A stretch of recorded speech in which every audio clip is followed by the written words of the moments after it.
3, and 1.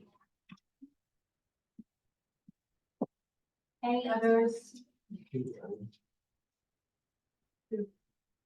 We'll do those.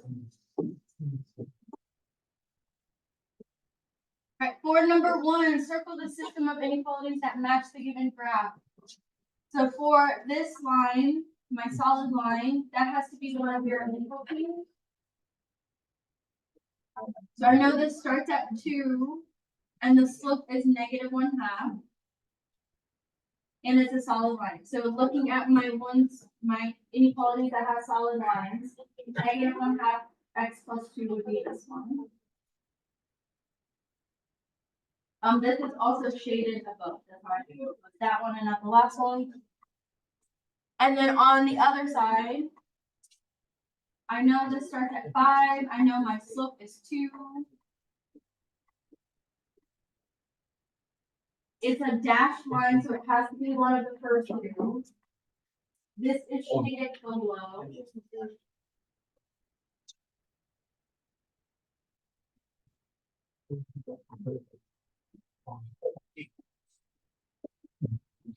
Huh? So if I rearrange those so that the y is on the left instead of the right, the one that's below would be this one. Questions on that?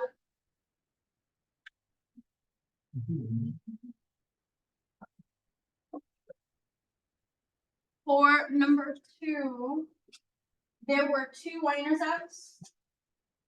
And because they're not whole numbers, you could really make up these y-intercepts. Someone's music is really loud.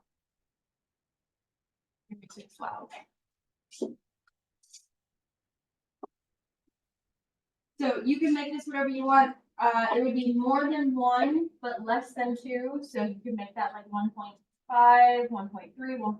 Whatever. As long as it makes sense. For the other one, it's really close to the next integer, which would be -2, but it's not there yet. So again, pick a decimal. -1.9, -1.8, -1.7, any of those will work. But -2 would be too much. So really you just make those up. 3, we have to write the equation from the given point, so we have to find our slope first. By using our slope formula, y2 minus y1, so 0 minus 5 over 1 minus 1. And that would give us -5 over 0, which is what type of slope? Undefined. So because we have an undefined slope, this is going to be a vertical line. So we have an undefined slope, it's going to be a vertical line, and it's going to be an x equals. And if we look at our x value and the points, they're the same. So that's what our equation would be, x equals 1. Questions on that? Take out your graphing notes from last class. If you need another one, let me know. And the rest of the things.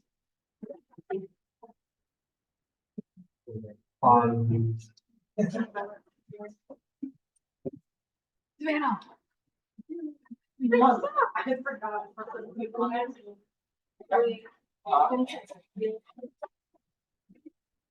I forgot.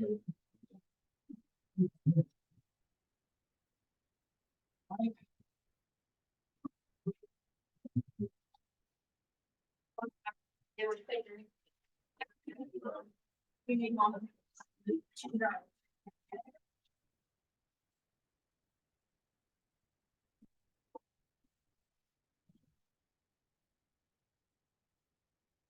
I may have to go make copies. We need cell phones away.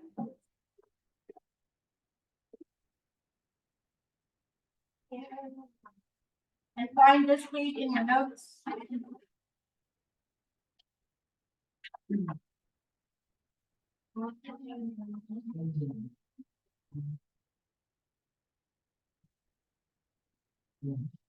Right, so last class we talked a lot about how to find the vertex, how to find the axes of symmetry, domain and range, kind of from the graph, but also from the equation. This is just kind of going backwards.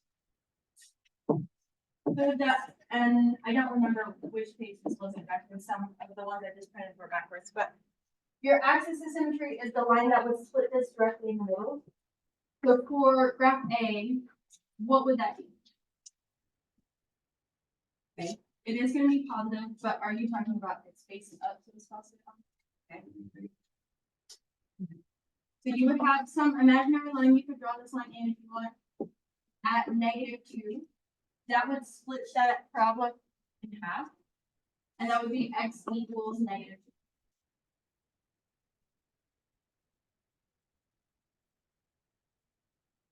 What would the axis of symmetry of graph be? Not +2. 4 is a little bit too much, but 3 works.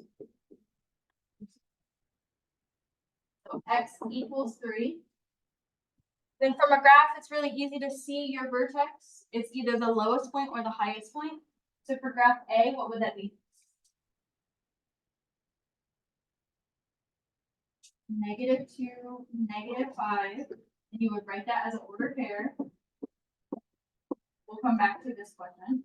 What is the vertex of graph B? 3, +4. Right, and then we didn't really practice this last time, but your minimum is the lowest point. Your maximum is the highest point. So would -2, -5 be a maximum or a minimum?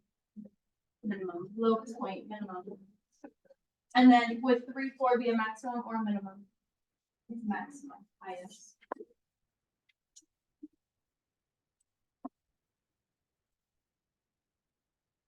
Great, and then they want us to find the domain and range. So the domain is not going to change. That's your negative infinity to infinity.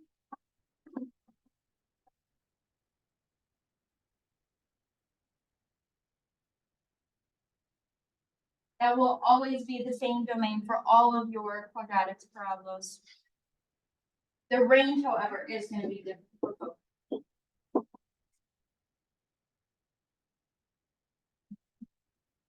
Let's do A and then. So remember that your range, you're reading lowest to highest on a graph. Where's your lowest point? -2, -5, but we're just looking at the y values. So at -5, and then it keeps going up. So it'd be everything above or greater than -5.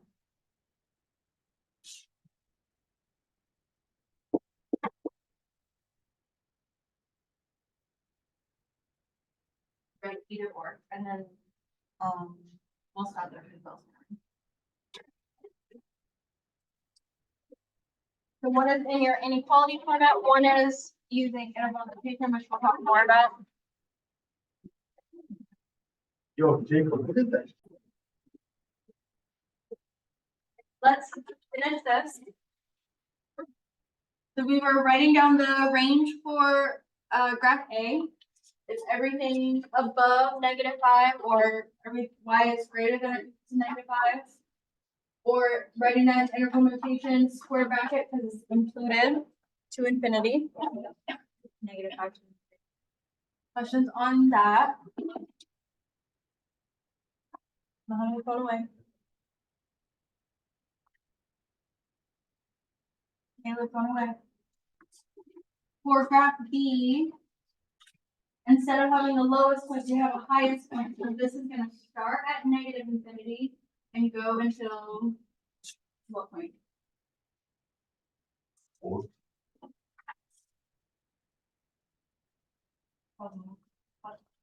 So it'd be everything below 4. So y is less than or equal to 4.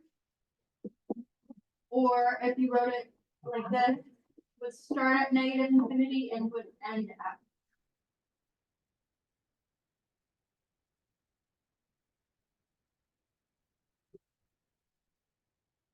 Then for 7 and 8, we have to identify the graph, so we can eliminate some of these. We know the graph faces up, so that means your A value is positive or negative. Positive, so we can get rid of the negative ones. And then we can graph one of these and see, do they line up? So I'm gonna put A into the calculator, into y equals.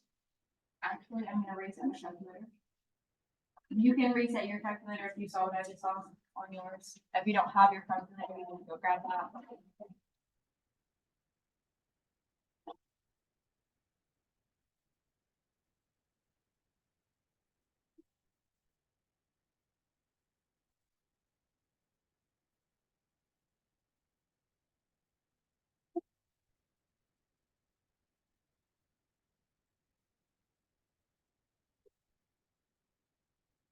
So when you graph this, you can either look at the table or look at the graph, it's up to you.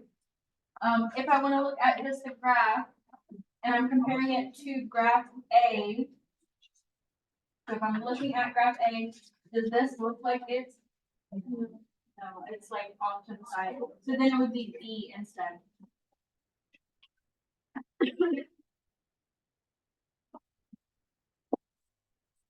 And then same thing for graph B. We know graph B faces down, so that's gonna be a positive or a negative. Negative, so not A, not B. And then we can pick one of those. Which one do we want to see? C. Okay, so if we put that in.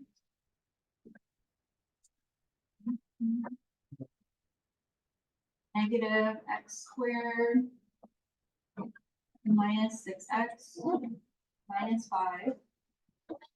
And I graph that or I go to the table. Does that look like graph B? So then it's D.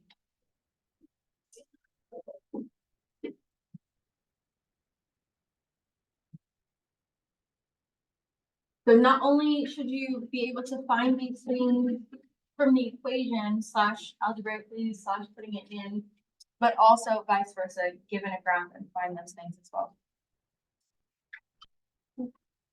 Last thing we gotta talk about, find a page that looks like this. It might be the next page, it might be a couple pages from now, I don't remember.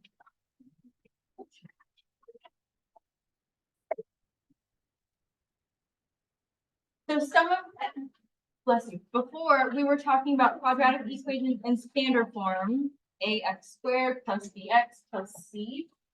Some of your equations will also be in vertex form. Vertex form is really nice because it tells you kind of what the vertex is. You'll see it written like this. The h and the k are gonna help you find your x and y. It's a little confusing. You just have to use different variables in this format.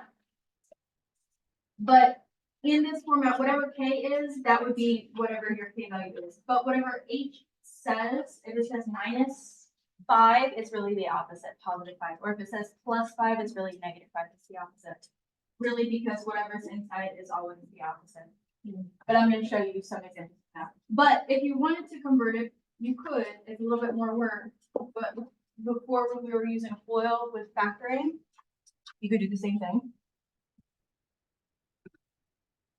So I'm going to show you one, how you could do this algebraically, and then go back and show you how you could do it in the calculator. So if we, let's say we just left it in vertex form before we changed it back. Looking at the vertex first, we're looking at the number inside the parentheses and the number outside the parentheses.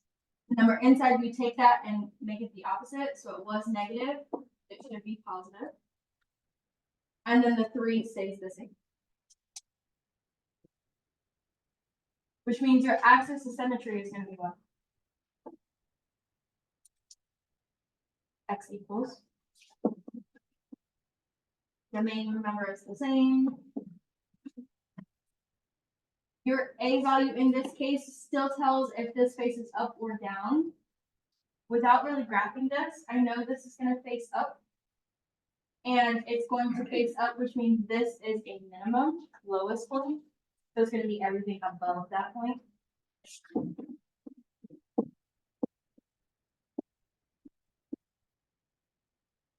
Now, not that you need to know how to do that without graphing it, because you would have to graph it. But let's put this in our calculator. I said we're actually gonna do that. It's fine, we'll come back to that.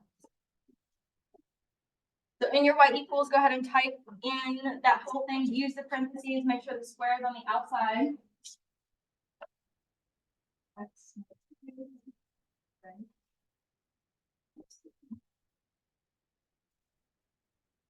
And then go into your table.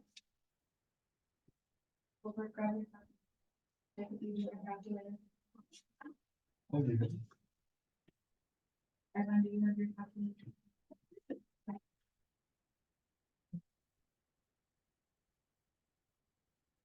So if I go into the table, second graph, same as what we did before, find where your y values repeat, and the middle of that would be your vertex, which we found from the vertex form. But you can fill up your table using those values. 2, 3 would be in the middle. And then go backwards and forwards, so 1, 0, 3, and 4, and then fill out those y values. 7 and 4.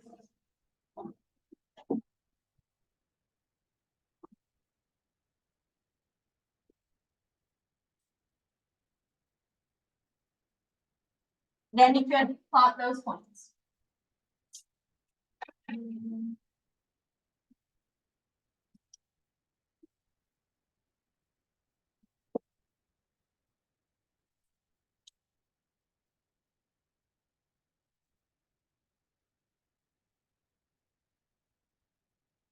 Like this.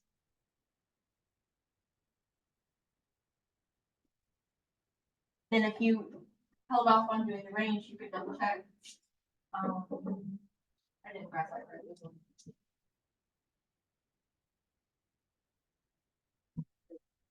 I could double check that this starts at 3 and then it keeps going to infinity.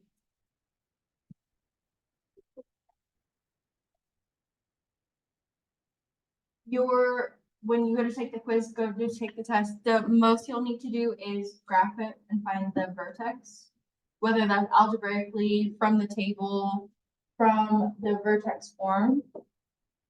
That's up to you. If you like seeing it in standard form rather than vertex form for graphing purposes, you would take this part and square it, because this is really x minus 2, x times x minus 2, that's the same thing. And you would FOIL or distribute this part. So x times x would give us x squared. X times -2 would give us -2x. -2 times x would again give us -2x. And -2 times -2 is positive. Then there's that +3 that was at the end. And then you would just combine like terms.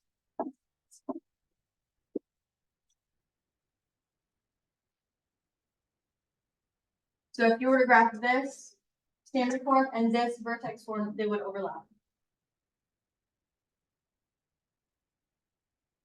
So if you did see something in vertex form, you could put it back, graph it, and see, did you get the same thing? Did you mess up something?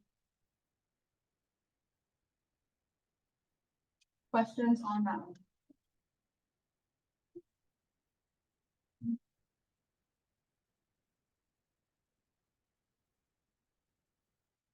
Let's do another one, and then I'll let you guys try one. Okay, for number 2, let's skip to vertex. How would we write the vertex looking at the x and the h and the k values here? Except this would be negative, so you take that inside and you make it opposite. -3, -1. So your axis of symmetry would be what? X equals -3. Domain would be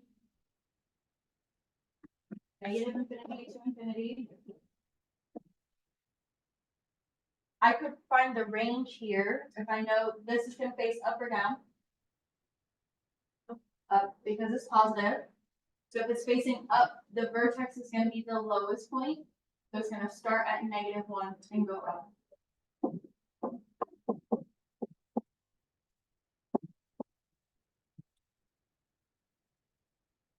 Put that in your table. Or put that in your y equals and find your table. I know -3, -1 is gonna be in the middle.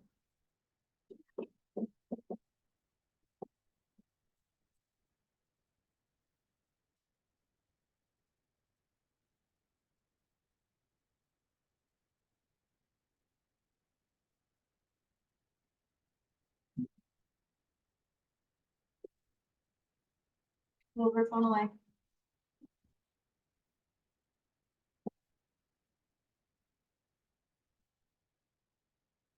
So you're repeating y values would go 7, 1, -1, 1, 7.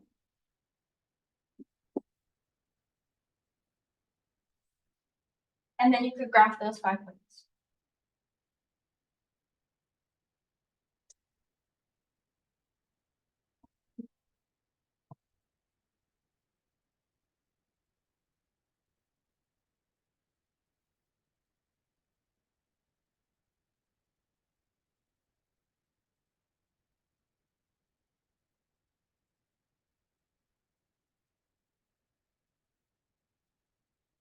Questions on that?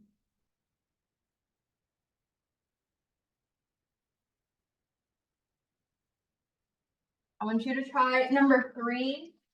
And then after you finish that one, raise your hand so I can check it. Then you can work on delta math for this that's due on Friday. Delta math from last Friday. Keep working in this packet.